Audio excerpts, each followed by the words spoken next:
live stream podcast, and today's discussion is about what happens when your workers' compensation claim is denied. So if you're out there and you have filed a workers' compensation claim, if you've reported a claim to your employer and your claim's been denied or you're worried that it will be denied, you're going to want to listen to this discussion that George and I have put together so you're going to understand what it means and what happens when your claim's denied. So George, what happens when a claim's denied?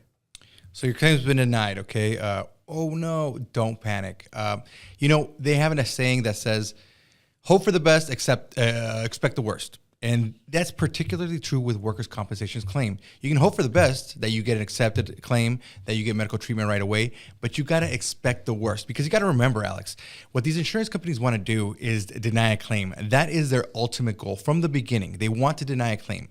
If they can hold on to anything, if they can find something to where they can deny your claim, they're going to do it. So if you have to think about this, we talk to our viewers all the time. Hey, you have a claim, we can help you out. Of course we can. However, you got to remember, if you don't report your claim, if you don't do the things that's necessary that you do from the beginning so you can get an accepted claim, then most likely your claim is going to be denied. We see this every single day. I actually have it in Good with an Insider that insurance adjusters, their main goal is to deny claims. I would say 85, 90% of the time. Once again, if they can find a way to deny it, they're going to do it. So two things. Number one, don't panic. Number two, you're going to receive that denial. We, as your attorneys, receive it as well. So you don't have to panic and call the office. Oh my God, my claim just got denied. Trust me, we're already on this. We're a good law firm for a reason. We're proactive. So we expect for the claim to be denied. And once it's denied, we're going to be moving on exactly how we're going to do what we need to do in order to address that issue. So don't feel like you have to call. Don't feel like you have to panic. Don't feel like you have to speak to your attorney right away. Wait for your attorney to also get the same letter in the mail and then move proactively on it, right? Right. And if you don't have a lawyer, if you're just getting that denial in the mail yourself, or you're thinking that the adjuster is going to deny it, it's probably something you want to talk to an attorney about. Right. Do not panic. This is not a personal attack on you. Right. Like George explained, the inside track is that the inside scoop.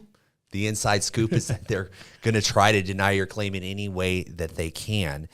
And what does it mean when they're denying your claim? It means that the adjuster's planning on paying you no benefits at all. Now, Right. you might have received some medical treatment, right, George? Right. Because you got to remember there is a process which we discussed in previous videos, and we might even do a video just to talk about this one process within the first 90 days of your claim. Right. Within the first 90 days of your claim, the adjuster has to deny or accept your claim. If they don't accept it, it's presumed compensable, which means it's presumed to be accepted.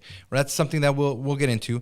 But within the first 90 days of your claim, they have to pay up to $10,000 before they deny your claim. Now, little side note, Alex, I don't know if it's happened to you, but very often it's happened to me to where it's within the first 90 days, we're trying to get our client treatment and the insurance company stalls. They won't respond. They stall so that we can't get a PTP, a primary treating physician. And as soon as we're about to get one, boom, they deny the claim. So now they paid nothing within those first 90 days.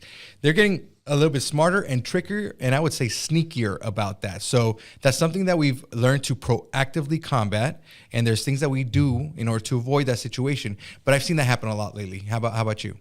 Well, if it could be that you are getting treatment. Right. I mean, you might be going to the industrial clinic and you think, well, they're providing me with medical care, so I'm just going to keep going down this track. Well, Right. If you're not getting any temporary disability, it means your claim is potentially on delay, and you might not even know this, but your claims adjuster is planning to deny it. Yeah. And this is one of the reasons why you need to consult with an attorney right away if you have concerns, because the insurance adjuster is planning on paying you no temporary disability, paying you no permanent disability, cutting off your medical care, paying you nothing for job retraining. That's what a denial means. Right. But fortunately, there's lawyers like George and myself who can help you if you are facing a denied claim, or if you're concerned that you're facing a denied claim. There's things that a law firm can do to set your claim up to be successful and to also mitigate some of the downsides of having a denied claim. It may be possible that there are some upsides to having a denied case. That's true. I mean, from the beginning, you could pick your own PTP, right?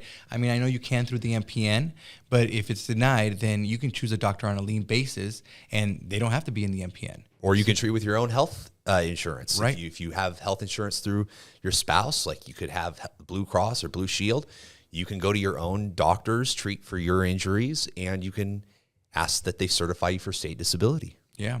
And I want to real briefly tell you what's going to be on the denial letter. They are different, so they could have different reasons for denying your claim. But one of the most common ones will have some type of wording saying not enough substantial medical evidence. I mean, what does that even mean? How much is substantial medical evidence, right? So right there, even if they have medical reports, they can just say, hey, it's not enough. It's not enough for us to believe you've been injured during work, so we're just going to deny it. That's how easily they can deny your claim.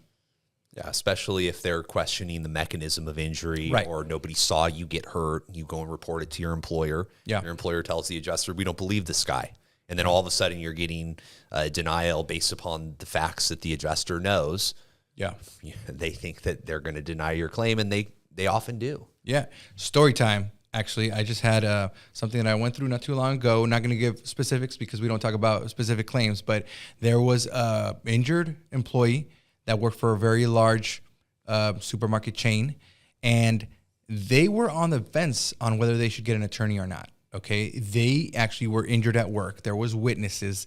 It was reported. Everything was done correctly, but they didn't want to get an attorney for the same type of reasons that, you know, a lot of people don't want to get an attorney. They don't want to cause any waves. They don't want to cause any problems. They don't want to possibly lose their job or anger their employer.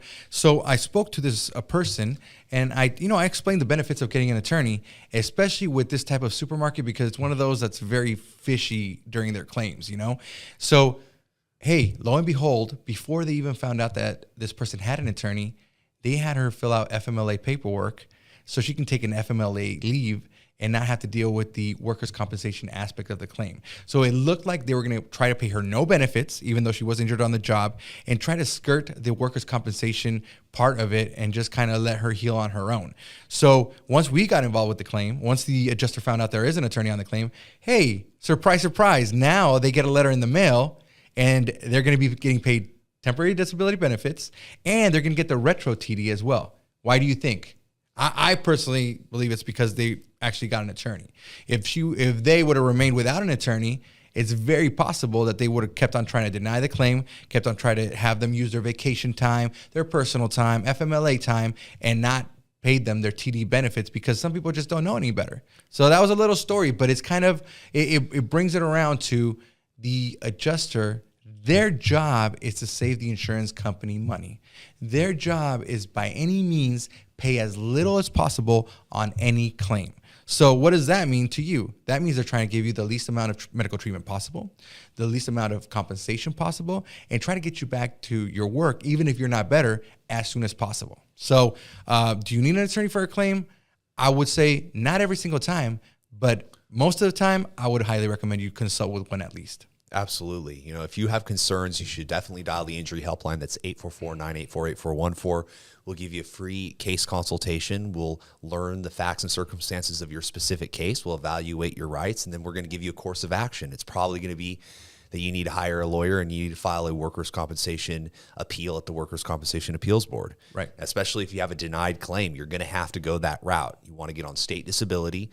You want to treat with your own doctors. That's going to give you medical control over your claim, and it's going to give you some way to self-determine at least how much workers' comp disability you're going to ultimately get. I mean, temporary disability that you're going to get. So if you have an accepted claim, you're going to the industrial medical clinic. The adjuster for the life of that claim is going to have some control over your temporary disability benefits. But if you have a denied claim, you are treating with your own doctor. They're certifying you for state disability, which is outside of the workers' compensation system. Right. You have actually some more control over how long you're going to stay off work. Now, state disability does cap out at 52 weeks. Right.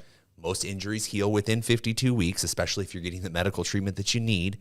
Now, if you're not getting the medical treatment that you need because you have a denied claim, you need to find a lawyer that can help you get that medical treatment on a lien, because a lot of people don't have health insurance. That's one of the reasons why you come to a lawyer who's going to help you get the treatment that you need. So if you have an adjuster out there that's denied your claim or is doing something, an employer that's doing something like George described, you need to call a lawyer. You can call us and we'll give you a free case evaluation. That's 844-984-8414. Remember, this is not legal advice. This discussion that George and I are having, it's general in nature only. It's meant to help you understand what you're facing, but it doesn't apply to your specific circumstances of your case. That's legal advice that you get only by consulting with an attorney. Yeah, and you know what? We're going to throw in a pearl of wisdom for our viewers here, Alex. Here's something that I tell my clients to do all the time.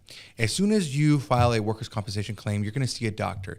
If the insurance company is denying you temporary disability benefits, I would say use your medical report to file for EDD right away. And let me tell you why, okay? It's a little something that most attorneys don't tell their clients to do, and it's something that's very, very helpful. If you file for EDD and your EDD benefits start, and then insurance company starts paying you temporary disability benefits, the EDD is going to stop. But temporary disability benefits from your insurance company for a workers' compensation claim last up to 2 years.